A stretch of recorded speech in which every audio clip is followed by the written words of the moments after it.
Hello, मेरा नाम सचिन है और हम आपके साथ पढ़ने जा रहे हैं सेट्स। सेट्स का हिंदी में बोलते हैं समुच्चय। और समुच्चय में सबसे पहले हम पढ़ेंगे समुच्चय का रिव्यू और फिर उसका हम करेंगे रिव्यू के बाद अनबॉक्सिंग। और यहाँ अनबॉक्सिंग की क्या जरूरत है, यहाँ कोई सी मोबाइल का डब्बा तो नहीं खुल रहा है, लेकिन यहाँ सेट्स का डब्बा जो है जरूर खुलेगा। ठीक है, तो सब कुछ जानेंगे सेट्स के बारे में। तो चलिए सीखते हैं। तो आजा भाई, जानते हैं सेट्स क्या होता है। तो सबसे पहले हम करेंगे सेट्स का रिव्यू, फिर उसके बाद उसका करेंगे अनबॉक्सिंग। अब यहाँ रिव्यू और अनबॉक्सिंग की क्या जरूरत है, ये कोई टेक्निकल चैनल तो नहीं है, लेकिन यहाँ होता है किसी भी चैप्टर का, किसी भी टॉपिक का। तो सबसे पहले हम जानेंगे सेट की डेफिनेशन क्या होती है, सेट की परिभाषा क्या होती है। तो उसके बारे में लिखा गया है, और set is a collection of well defined object. Set उसे कहते हैं जिसमें किसी चीज का जो कलेक्शन होता है वह वेल डिफाइंड हो, तो उसे हम सेट कहेंगे। यहाँ जो है वेल डिफाइंड होने क्या मतलब है, इसको समझने के लिए हम चलते हैं एक लाइन आगे। वेल डिफाइंड कलेक्शन होने का क्या मतलब है, ये जानने के लिए एक लाइन आगे चलते हैं। तो यहाँ लिखा गया है, किसी चीज का कलेक्शन दिया गया है, the collection of tall student. ठीक है, collection of tall student of your class. ये जो सेंटेंस है, इसको पढ़ के लगता है कि आप जो है किसी भी क्लास के टॉल स्टूडेंट को खोज पाओगे। इसने ये नहीं बताया है कि किसको आप टॉल कहने वाले हो। 6 फुट वाले को टॉल कहोगे, 5 फुट वाले को टॉल कहोगे, किसे टॉल कहोगे, ये बड़ा जो है कंफ्यूजन है। 5.5 फुट वाले को टॉल कहोगे या नहीं कहोगे, ये भी बड़ा कंफ्यूजन है। तो इससे ये पता चलता है कि ये जो सेंटेंस है ये वेल डिफाइंड नहीं है।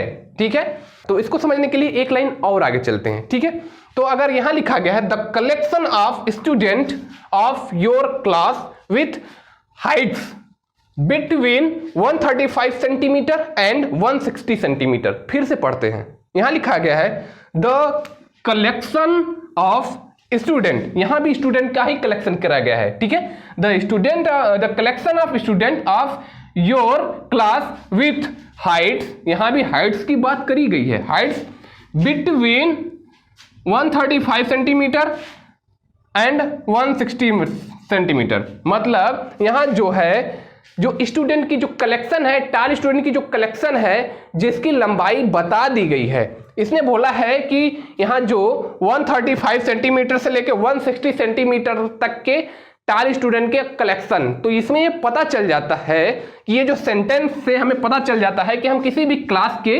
टॉल स्टूडेंट्स का जो है नंबर्स कितना है, ये हम आसानी से ढूंढ सकते हैं। ठीक है, जैसे अगर हमने स्टूडेंट का जो कलेक्शन है उसको हमने ए मान लिया। ठीक है, ए जो है कोई सेट है, मतलब ये सेट है, ये सेट है। ठीक है, ए कोई सेट है जिसमें टॉल स्टूडेंट का क्या, हमें टॉल स्टूडेंट का जो है क्या कलेक्शन बताना है।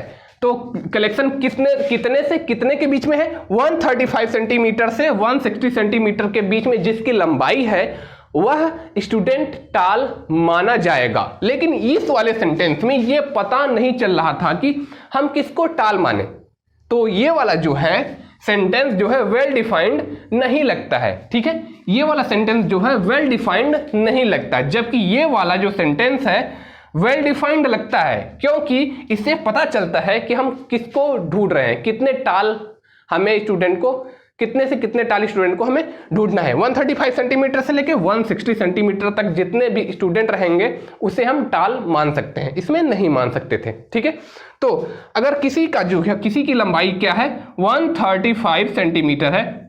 ठीक है, और किसी की लंबाई जो है 140 सेंटीमीटर है, किसी की 145 है, और किसी की जो है 150 है।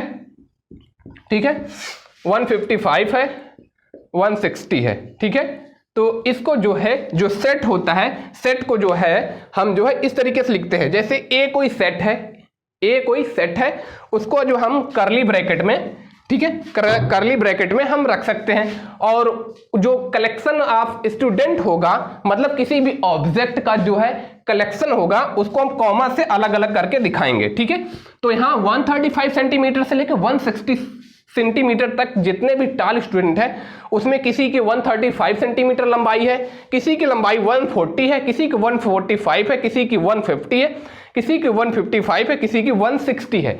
तो ये जो है इससे पता चलता है कि ये जो सेट है कलेक्शन है किसी वेल डिफाइंड ऑब्जेक्ट का कलेक्शन है। तो ये क्या हो जाएगा, ये एक सेट हो जाएगा। ठीक है, तो अब हम जानेंगे सेट के एलिमेंट के बारे में। ठीक है, सेट का एलिमेंट क्या होता है आइए जानते हैं। तो यहां जो लिखा गया है द ऑब्जेक्ट, ऑब्जेक्ट में क्या है, नंबर हो सकता है, नेम हो सकता है, इसके अलावा कुछ और भी हो सकता है। ठीक है, वह सभी चीजें जिसका use to form a set are called element of set. जिसका यूज हम सेट को बनाने के लिए करते हैं, यूज टू फॉर्म बनाने के लिए करते हैं, form a set called element of set. जैसे कोई एलिमेंट है, अगर हमने क्या लिख दिया, AEIOU लिख दिया। ठीक है, AEIOU लिख दिया, ये क्या है, एलिमेंट है, किसका, सेट का एलिमेंट है। ठीक है, और जैसे कोई हमने नंबर लिख दिया 1 2 3 4 5, ये भी क्या है, ये भी एलिमेंट है सेट का। ये सब क्या है, ये सेट का एलिमेंट है। ठीक है, और इसने क्या यूज किया है, नंबर का यूज हमने यहां लिख दिया। नेम का यूज भी हो सकता है, सीता गीता रीता। ठीक है, सीता गीता रीता, ये जब क्या है, ये सब क्या है, सेट की, ये सीता क्या है, सेट का क्या है, एलिमेंट है। गीता भी सेट का एलिमेंट है और रीता भी सेट की एलिमेंट है। और यहां जो है ए क्या है, ए जो है सेट का क्या है, एलिमेंट है। ठीक है, और ई भी जो है सेट का एलिमेंट है। एलिमेंट बोलेंगे या तो मेंबर्स बोल सकते हैं, या तो एलिमेंट बोले या तो मेंबर बोले, ये सब क्या है, सेट के एलिमेंट है या तो सेट के क्या है, मेंबर है। तो इन्हीं का यूज करके जो सेट के जो मेंबर होते हैं या तो सेट के जो एलिमेंट होते हैं उन्हीं का यूज करके सेट जो है तैयार होता है। ठीक है, तो आगे जानते हैं इसके बारे में। इसके अलावा सेट को बनाने के लिए और चीजों का यूज होता है, जैसे capital letter of English alphabet. जो सेट होता है उसको हमें रिप्रेजेंट करने के लिए हमेशा किसी भी सेट को रिप्रेजेंट करने के लिए इंग्लिश अल्फाबेट का यूज होता है, लेकिन वो कैपिटल होना चाहिए, capital letter of English alphabet. अगर हमने कोई सेट लिखा है, जैसे numbers of vowels of English alphabet, तो मान लीजिए कोई सेट है number of vowels of English alphabet, अगर हमें उसको रिप्रेजेंट करना है वॉवेल्स को, तो हमें W से रिप्रेजेंट अगर कर रहे हैं तो W को हमेशा कैपिटल में लिखना पड़ेगा। ये नहीं कि हमने स्मॉल में लिख दिया, स्मॉल में हम नहीं लिख सकते। ठीक है, तो अगर हम कोई सेट है A, अगर उसको रिप्रेजेंट करना है, A को रिप्रेजेंट करना है, A कोई सेट है, अगर उसको रिप्रेजेंट करना है तो उसको हमेशा कैपिटल लेटर में लिखेंगे। ठीक है, तो capital letter of English alphabet किसी भी सेट को रिप्रेजेंट करने के लिए हमेशा कैपिटल लेटर का यूज होगा। ठीक है, इसके जगह हम स्मॉल लेटर का यूज कभी भी नहीं कर सकते। ठीक है, तो हमेशा सेट को जो है दिखाने के लिए हमेशा यूज होगा कैपिटल लेटर का इंग्लिश अल्फाबेट के। ठीक है, तो और दूसरी बात, कर्ली ब्रैकेट का यूज होगा। ठीक है, तो मान लीजिए हमने कोई सेट मान लिया वॉवेल्स का सेट हमें लिखना है, तो कैपिटल में हमने लिखना है तो हम स्मॉल में लिख रहे थे, सॉरी कैपिटल में ही हमें रिप्रेजेंट करना होगा। ठीक है, तो कैपिटल का लेटर का यूज हो गया। अब कर्ली ब्रैकेट का यूज जरूर होता है किसी सेट को जो है दिखाने के लिए, ये वाली कर्ली ब्रेसेस का यूज होगा। ठीक है, और यूज होगा किस चीज का, कॉमा का यूज होगा। ठीक है, तो हमने मान लिए वॉवेल्स को जो है, सेट ऑफ वॉवेल्स को दिखाना है, तो हमने AEIOU हमने इंग्लिश अल्फाबेट के वॉवेल्स को जो है हमने यहां दिखा दिया है। और यहां जो ये जो A है, E है, I है, O है, U है, ये सब क्या है, किसी भी सेट के क्या है, एलिमेंट है या तो सेट के क्या है, मेंबर्स हैं। A भी सेट का एलिमेंट है या तो मेंबर है, E भी है सेट का एलिमेंट या तो मेंबर, I भी है सेट का एलिमेंट या तो मेंबर, और O भी। ये जितने भी एलिमेंट हैं या तो मेंबर्स हैं, ये सेट के हैं, किसके, इंग्लिश वॉवेल्स के। ठीक है, तो उसके लिए रिप्रेजेंट करने के लिए हमें बीच में हमने किस चीज का यूज नहीं किया है, हमने यूज नहीं किया है कॉमा का। तो अभी हमने यह कॉमा का यूज कर लिया, ठीक है, कॉमा का यूज कर लिया। तो हमें किसी भी सेट को रिप्रेजेंट करने के लिए कॉमा का यूज करना पड़ेगा और कर्ली ब्रेसेस का यूज करना पड़ेगा, और किसी भी सेट को रिप्रेजेंट करने के लिए कैपिटल लेटर का यूज करना पड़ेगा, स्मॉल लेटर का यूज नहीं कर सकते, ठीक है। और इसके ये सब एलिमेंट हैं। अब हम जानेंगे सेट्स में जो है इस वाले सिंबल का यूज कहां होता है, क्यों होता है, कैसे होता है, ठीक है। तो इसके बारे में लिखा गया है द सिंबल, ये वाला जो सिंबल है इसको हम बोलते हैं स्टैंड्स फॉर या तो बिलोंग्स टू, ठीक है। इस वाले सिंबल को स्टैंड फॉर बोलते हैं या तो belongs to. And the symbol, इस वाले सिंबल को जिसको इस तरीके से लिखकर काट दिया जाता है, इसको जो बोलते हैं डज नॉट स्टैंड या तो बोलते हैं डज नॉट बिलोंग्स टू, ठीक है। अब यहां जो है स्टैंड और बिलोंग का क्या मतलब है यह समझने के लिए अब चलते हैं इस सिंबल को समझने के लिए, ठीक है। अब हम सबसे पहले जानेंगे इस वाले सिंबल्स के बारे में, ठीक है। इस वाले सिंबल्स के बारे में सबसे पहले इस वाले सिंबल्स के बारे में जानते हैं, ठीक है। इस वाले सिंबल्स का यूज क्या है, यहां लिखा गया है स्टैंड फॉर या तो बिलोंग्स टू, ठीक है। इसका यूज स्टैंड फॉर या तो बिलोंग्स टू के लिए होता है। कैसे कैसे जैसे अगर कोई एलिमेंट है 2, ठीक है, जो कि किसका एलिमेंट है, इस वाले सेट का एलिमेंट है, तो हम लिख सकते हैं 2 इज बिलोंग्स टू ए, ठीक है। ए कोई सेट था जिसके एलिमेंट 1 2 3 4 5, तो उसमें से एक एलिमेंट उस जिसको हमने 2 बोला है, 2 को हमने ले लिया, 2 इज बिलोंग्स टू ए। अगर ये तो अभी तक तो इसका यूज हमने दिखा दिया, इसको हम बोलेंगे 2 इज बिलोंग्स टू ए। 2 जो है ए से है, या तो हम बोल सकते हैं 2 is stand for A, 2 is stand for ए। अब चलते हैं दूसरे वाले सिंबल के पास, इस वाले सिंबल्स के पास, और इसी वाले सिंबल्स को हम कुछ इस तरीके से लगा लेते हैं, ठीक है। इसको हम बोलते हैं डज नॉट स्टैंड या तो बोलेंगे डज नॉट बिलोंग्स टू, ठीक है। तो अब अगर हम कोई नंबर लेते हैं, दूसरा नंबर ले लेते हैं जो कि इस सेट में नहीं है, जो कि इस सेट में नहीं है, जैसे हमने ले लिया 5, ठीक है। तो अब हम यहां एक सेट है, ये कोई सेट है, उसके एलिमेंट इतने ही हैं, लेकिन हमने कोई दूसरा नंबर लिख लिया 5। अब हम इसको जो है इसके साथ जो है अटैच कराने की कोशिश कर रहे हैं, हो रहा है कि नहीं हो रहा है। तब हम लिख सकते हैं 5 जो है क्या ए का जो है, ए एक सेट है, ए का एलिमेंट नहीं है, तो हम क्या लिख सकते हैं 5 is does not belongs to A, ठीक है। या तो 5 is does not stand for A, ठीक है, does not stand does not belong to, ठीक है। तो हम लिख सकते हैं 5 is does not stand for A या तो 5 is does not belongs to A, क्योंकि 5 जो है ए जो सेट है उसमें जो है नहीं है। कहां है 5, यहां 4 तक ही है, ठीक है। तो ये हो गया डज नॉट, ठीक है, डज नॉट बिलोंग, ठीक है, ठीक है। अब या तो स्टैंड, डज नॉट स्टैंड, ठीक है, ये हम लिख सकते हैं, ठीक है। अगर स्टैंड होता लेकिन है नहीं तो इसका यूज करते, अगर डज नॉट स्टैंड है तो इसका यूज करेंगे। समझ में आ गया होगा कि इस सिंबल का यूज क्यों होता है, कैसे होता है। तो अब हम करेंगे सेट्स की अनबॉक्सिंग, ठीक है, क्योंकि इसी से हमें पता चलने वाले हैं सेट के बारे में और सेट्स के पत्ते खुलने वाले हैं आगे, ठीक है। तो यहां हम पढ़ने वाले हैं रिप्रेजेंटेशन ऑफ सेट, हम सेट को कितने तरीके से रिप्रेजेंट कर सकते हैं, ठीक है, ये जानना है। तो यहां लिखा गया है there are mainly 2 way to representing a set, mainly 2 way, 2 तरीके से जो है हम सेट को रिप्रेजेंट कर सकते हैं। तो पहला वाला मेथड क्या है, रोस्टर और टेबुलर फॉर्म, ठीक है। पहला वाला मेथड क्या है, रोस्टर और टेबुलर फॉर्म, ठीक है। और दूसरा वाला मेथड क्या है, रूल मेथड और सेट बिल्डर मेथड, ठीक है।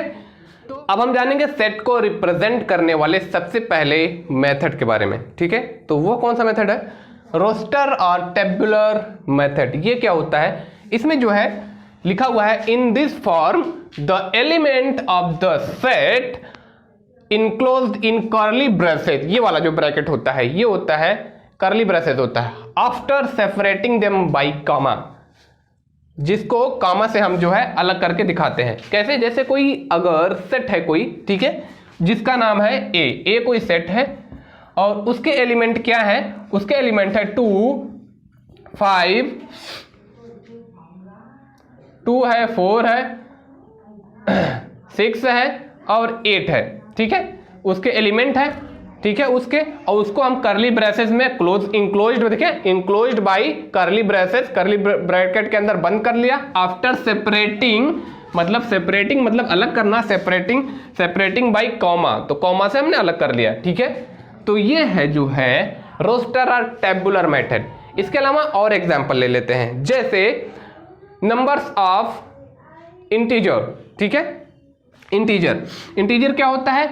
इंटीजर उसे बोलते हैं जो 0 से स्टार्ट होता है, लेफ्ट साइड में जो है नेगेटिव होता है और राइट साइड में जो है पॉजिटिव होता है, ठीक है। यहाँ इनफाइनाइट तक जाता है और यहाँ भी जो है 3 4 5 इनफाइनाइट तक जाता है। तो ये होता है इंटीजर, और इंटीजर को हम किससे रिप्रेजेंट करते हैं? आई से, ठीक है।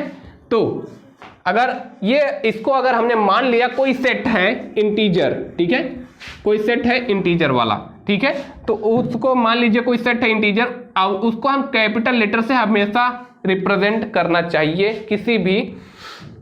किसी भी सेट को, ठीक है। कैपिटल लेटर से हमने रिप्रेजेंट करा है आई कोई जो है सेट है और उसको हम जो है करली ब्रैकेट्स में हम रखना होता है, करली ब्रैकेट्स का यूज होता है, ठीक है। और ये जो है जो सेट ऑफ इंटीजर है हमने मान लिया 0 -1 -2 और 1 और 2, ठीक है। और कोई और एग्जांपल ले लिया, जैसे सेट ऑफ नेचुरल नंबर, ठीक है। तो n से हमने रिप्रेजेंट करा है सेट ऑफ नेचुरल नंबर, जैसे हमने मान लिया 1 2 3 4 5। ऐसा नंबर जिसका यूज हम गिनने के लिए करते हैं वह नंबर होता है, आगे तक ये भी रहेगा ना, इसलिए हमने डॉट लगाया है क्योंकि इनफाइनाइट तक जाता है, ठीक है। तो सेट ऑफ नेचुरल नंबर क्या होता है? जिसका यूज हम गिनने के लिए करते हैं वो होता है सेट ऑफ नेचुरल नंबर नहीं, नेचुरल नंबर क्या होता है? ऐसा नंबर जिसका यूज हम गिनने के लिए करते हैं उसे हम नेचुरल नंबर बोलते हैं, ठीक है। और उसी नेचुरल नंबर को हमने सेट मान लिया है और जिसको हमने करली ब्रेसेस में इंक्लोज्ड कर दिया है और उसको जो है हमने इस तरीके से कॉमा से अलग अलग करके दिखाया है, सेपरेटिंग बाई कॉमा, ठीक है। और अगर सेट ऑफ होल नंबर अगर हमने मान लिया तो W से सेट को होल नंबर को रिप्रेजेंट करते हैं, सब कुछ वही रहेगा, उसमें 0 इंक्लूड होता है, 0 1 2 3 4 और डॉट करके आगे तक इनफाइनाइट तक चला जाता है। तो ये है सेट ऑफ होल नंबर और उसको हमने क्लोज्ड किया है करली ब्रेसेस में और उसको जो हमने सेपरेट किया है कॉमा से, ठीक है। तो ये होता है रोस्टर या टेबुलर मेथड, ठीक है। सबसे पहला मेथड यही होता है। अब हम पढ़ेंगे सेट को रिप्रेजेंट करने वाले सेकेंड तरीके को, ठीक है। तो जिसे हम बोलते हैं सेट बिल्डर फॉर्म या तो रूल मेथड। तो ये क्या है, पढ़ते हैं आगे। तो इसमें बोला गया है in this form the actual element of the set are not written. इसका मतलब ये है कि इस फॉर्म में जो है सेट का जो है एक्चुअल एलिमेंट लिखा हुआ नहीं होता, जैसे कि रोस्टर फॉर्म में लिखा गया होता था, उसमें जो है एलिमेंट लिखे गए होते थे। जैसे अगर उसको करली ब्रैकेट के अंदर रख दिया तो इस तरीके से एलिमेंट लिखे गए होते थे, लेकिन इस वाले फॉर्म में जो है इस तरीके से एक्चुअल एलिमेंट नहीं लिखे रहेंगे। इसका मतलब ये है कि उसमें जो है डब्बा खुला हुआ था, आप सब कुछ देख ले रहे थे, लेकिन ये क्लोज्ड रहेगा, ठीक है। तो यहां तक पढ़ लिया, are not written but statement or formula or rule, ठीक है। स्टेटमेंट बोलो या तो फार्मूला बोलो या तो rule are written, rule is written in the briefest possible way to represent the element of the set. जो स्टेटमेंट, फार्मूला और रूल ये लिखा रहेगा और इसी से जो है हम जो है एलिमेंट को जो है रिप्रेजेंट करना सीख सकते हैं, ठीक है। तो ये इस तरीके का लिखा जा सकता है, जैसे यहां क्या लिखा गया है, आपको तो पता है कि करली ब्रेसेस में लिखा जाता है किसको, सेट को, तो यहां करली ब्रेसेस तो लगा हुआ है, लेकिन ये जो है कौन सा है, सेट बिल्डर फॉर्म वाला है, ठीक है, रोस्टर फॉर्म नहीं है, इसमें जो है एलिमेंट नहीं लिखा गया है, इसमें क्या लिखा गया है, फार्मूला लिखा गया है। ए कोई सेट है, ठीक है, ए कोई सेट है जिसको लिखा गया है x such that x is belongs to n। x ए कोई सेट है जिसके एलिमेंट कहां से बिलोंग करते हैं, n से बिलोंग करते हैं। यहां n क्या है अभी हम समझेंगे, n यहां क्या है, ठीक है।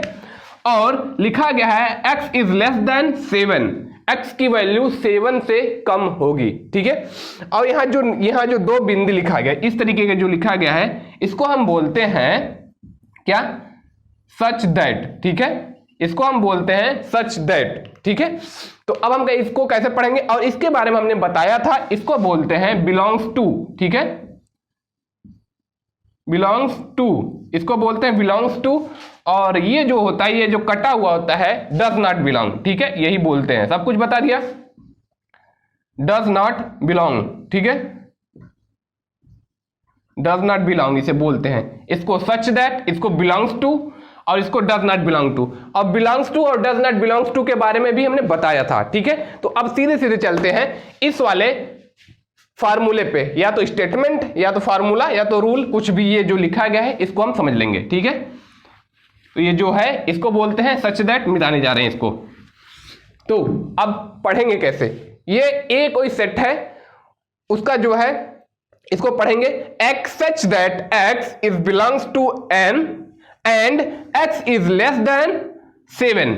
तो यहां जो है x की वैल्यू n से बिलोंग कर रही है, और यहां जो n है, n का मतलब क्या होगा, n का मतलब होगा नेचुरल नंबर। n का मतलब क्या होगा, नेचुरल नंबर। जिसने नंबर सिस्टम पढ़ा होगा उसको पता होगा नेचुरल नंबर क्या होता है। और हम बता दें कि ऐसा नंबर जिसका यूज हम काउंट करने के लिए, गिनने के लिए करते हैं, ठीक है। तो जो x की वैल्यू आने वाली है, कहां से आने वाली है, n से आने वाली है। a कोई सेट है और जिसकी वैल्यू आने वाली है n से, ठीक है। तो x such that x is belongs to n, तो n क्या है, यहां नेचुरल नंबर को रिप्रेजेंट कर रहा है। नेचुरल नंबर क्या होता है, जिसका यूज हम गिनने के लिए, काउंट करने के लिए करते हैं, जैसे 1 2 3 4 5 10 10 6 10 10 आगे तक, ठीक है। ये आगे तक चला जाता है, जितना हम गिन सकते हैं, 1000 लाख जितना भी हो, ठीक है। तो ये जो है, इसका जो है ये नंबर, ये जो है रोस्टर फॉर्म नहीं है, ये कौन सा फॉर्म है, ये है सेट बिल्डर। सेट बिल्डर, यह है सेट बिल्डर, ठीक है। सेट बिल्डर बोलो या तो रूल मेथड बोलो, ठीक है। ये कौन सा फॉर्म है, सेट बिल्डर फॉर्म में ये लिखा गया है। और इसी को हमें किस फॉर्म में लिखना है, रोस्टर फॉर्म में, ठीक है। तो हमने समझा दिया, n क्या है, नेचुरल नंबर है। नेचुरल नंबर किसे कहते हैं, जिसका यूज हम काउंट करने के लिए करते हैं। और यहां जो x की वैल्यू n से आ रही है ना। a कोई सेट है जिसके एलिमेंट x है, x की वैल्यू n से आ रही है, और x की वैल्यू कितनी होगी ये यहां लिखा गया है, एंड x की वैल्यू जो है 7 से कम होगी, x इज लेस देन 7, ठीक है। तो हमने n का मतलब यहां निकाल लिया है। तो अब हम सीधे सीधे लिखते हैं इसके रोस्टर फॉर्म में। ये तो सेट बिल्डर है, अब क्या लिख देते हैं, रोस्टर फॉर्म। यहां a है, a तो सेट रहेगा ही, और रोस्टर फॉर्म में करली ब्रेसेस लगाते हैं, हमने लगा दिया। और x की वैल्यू किसने, 7 से कम होनी चाहिए। तो 7 से कम कहां है, 6 7 8, आगे हम लिख लेते हैं ये डैश डैश इनफाइनाइट। इस तरीके से लिखा नहीं जाता, लेकिन हमने समझाने के लिए इसको डिटेल्स में लिखा है, डैश डैश डैश आगे तक। इनफाइनाइट का मतलब आगे तक जाएगा, अनंत होता है, ठीक है। तो यहां है 1, यहां है 2 3 4 5 6 बस यहीं तक रहेगा, ठीक है। कहां तक, 6 तक ही रहेगा, क्योंकि यहां लिखा गया है x की वैल्यू 7 से कम होनी चाहिए, x इज लेस देन 7। यहां लिखा गया a कोई सेट है जिसके एलिमेंट x है, और एलिमेंट आ कहां से रहा है, नेचुरल नंबर से आ रहा है, और उसकी वैल्यू 7 से कम है, ठीक है। तो नेचुरल नंबर हमने बता दिया, जिसका यूज हम गिनने के लिए करते हैं, और उसको जो है हमने कौन से फॉर्म में, रोस्टर फॉर्म में रिप्रेजेंट कर लिया। ये है रोस्टर फॉर्म, ठीक है। यह है रोस्टर फॉर्म। तो हमने जान लिया कि जो है सेट बिल्डर या तो रूल मेथड क्या होता है, जिसमें क्या लिखा गया होता है, स्टेटमेंट और फार्मूला लिखा गया होता है। ठीक है, तो ये होता है सेट बिल्डर फॉर्म, और उसको हम जो है एक्चुअल एलिमेंट इसमें लिखा गया नहीं होता है, उसको हम लिख सकते हैं रोस्टर फॉर्म में लिख सकते हैं। ठीक है, तो अब हम कोई दूसरा एग्जांपल लेते हैं जिसमें पहले से ही इस तरीके का रोस्टर फॉर्म लिखा गया होता है, और उसको हम किसमें, सेट बिल्डर में कन्वर्ट करेंगे। ठीक है, अब हमने लिया है सेकंड एग्जांपल को, जिसमें जो है पहले से ही रोस्टर फॉर्म में लिखा गया है, इसको हमें कन्वर्ट करना है किसमें, सेट बिल्डर फॉर्म में। ठीक है, तो कैसे करते हैं ये देखते हैं, ध्यान देंगे पहले इस रोस्टर फॉर्म पे। ठीक है, तो इसमें क्या लिखा गया है, कोई एक सेट है जिसका नाम है ए, जिसके एलिमेंट है 2 3 4 5, और ये एलिमेंट आ कहां से रहे हैं, अगर आप ध्यान दोगे तो ये है एक नेचुरल नंबर, क्योंकि ऐसा नंबर जिसका यूज हम गिनने के लिए करते हैं वो होता है नेचुरल नंबर। तो ये है 2 3 4 5, ये एक नेचुरल नंबर है, और ये लिखा गया है रोस्टर या तो ट्रेबुलर फॉर्म में, और इसी को हमें लिखना है सेट बिल्डर फॉर्म में। तो अब हम कैसे लिखेंगे, हम लिखेंगे, क्योंकि ये जो है नंबर एक नेचुरल नंबर से आया हुआ है। नेचुरल नंबर किसे कहते हैं, जिसका यूज हम गिनने के लिए करते हैं। तो हम क्या लिख सकते हैं इसको सेट बिल्डर में, हम लिख सकते हैं ए, यहां इसमें भी सेट बिल्डर फॉर्म में भी कर्ली ब्रेसेस का यूज होता है, तो हमने लगा लिया है। ठीक है, तो अब हम क्या लिख सकते हैं, ए कोई सेट है जिसके एलिमेंट है x, x such that x is belongs to n, क्योंकि ये जो है कहां से आ रहा है, नेचुरल नंबर से, तो हम लिख सकते हैं x such that x is belong to n, और and 2 is less than x, and x is less than 2 is less than or equal to x, 2 is less than or equal to x, और x is less than 6। ठीक है, तो इस तरीके से हमने इसको हमने रोस्टर फॉर्म को सेट बिल्डर फॉर्म में लिख दिया। तो अब हम समझते हैं ये मतलब कैसे पता चलता है कि ये चीज ये एलिमेंट दिखा रहा है, कैसे पता चलेगा। अगर आप ध्यान देंगे तो x की वैल्यू कहां से आ रही है, नेचुरल नंबर से, तो ये क्या है 2 3 4 5 6 7 8, ये सब काउंट करने वाला ये नेचुरल नंबर है। ठीक है, और इतना ही नंबर क्यों आ रहा है ये कैसे पता चलेगा, क्योंकि यहां जो हमने सेट बिल्डर फॉर्म लिखा हुआ है इसमें हमने क्या लिखा है, 2 की वैल्यू जो है x के इक्वल या तो जो है x से कम, 2 is less than or equal, 2 is less than or equal to x। तो भैया जब लेस और इक्वल दोनों बोल रहा है तो हमने इक्वल वाला यहां लिखा गया है। ठीक है, 2 is less than or equal to x, ठीक है, यहां लिखा गया है, और फिर एकदम लास्ट वाला क्या लिखा गया, x is less than 6, x is less than 6, 6 से लेस क्या होता है 5 होता है, तो इसका मतलब 2, ये वाला 2 रहेगा, और ये वाला क्या होगा, x is less than 6, x is less than 6, तो x से लेस क्या, 6 से लेस क्या होता है 5 होता है, तो इसके बीच में क्या आएगा 2 3 4 5, यही होता है ना। बस इस तरीके से 2 3 4 5 हो गया। अब तो समझ में आ गया होगा कि सेट बिल्डर फॉर्म क्या होता है, और रोस्टर फॉर्म को सेट बिल्डर में कैसे कन्वर्ट करते हैं, और सेट बिल्डर को रोस्टर फॉर्म में कैसे बनाते हैं। तो सब कुछ समझ लिया। अब हम सेट से रिलेटेड कुछ इंपॉर्टेंट पॉइंट को समझेंगे। ठीक है, अब हम पढ़ते हैं सेट के कुछ इंपॉर्टेंट पॉइंट को। ठीक है, तो इसके बारे में क्या लिखा गया है, इंपॉर्टेंट पॉइंट पहला वाला है, इसमें लिखा गया है the order in which the element of the set are written is not important.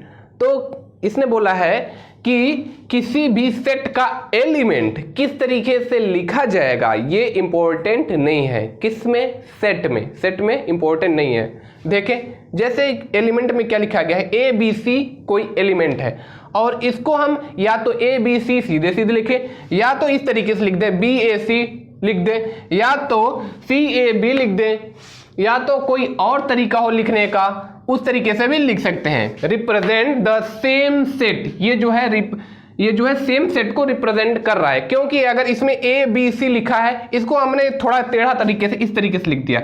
इसमें भी वही एलिमेंट है जो इसमें है, इसमें भी ए था, यहां इसमें ए है, इसमें बी था, यहां इसमें बी है, सी यहां है, सी यहां है, कोई फर्क नहीं पड़ रहा है एलिमेंट को इधर उधर कर देने से। ठीक है, तो यहां भी सी बी ए लिखा गया है, जो एलिमेंट यहां स्टार्टिंग में है यहां भी सेम एलिमेंट है। तो इसने बोला है the order in which the element of the set are written is not important.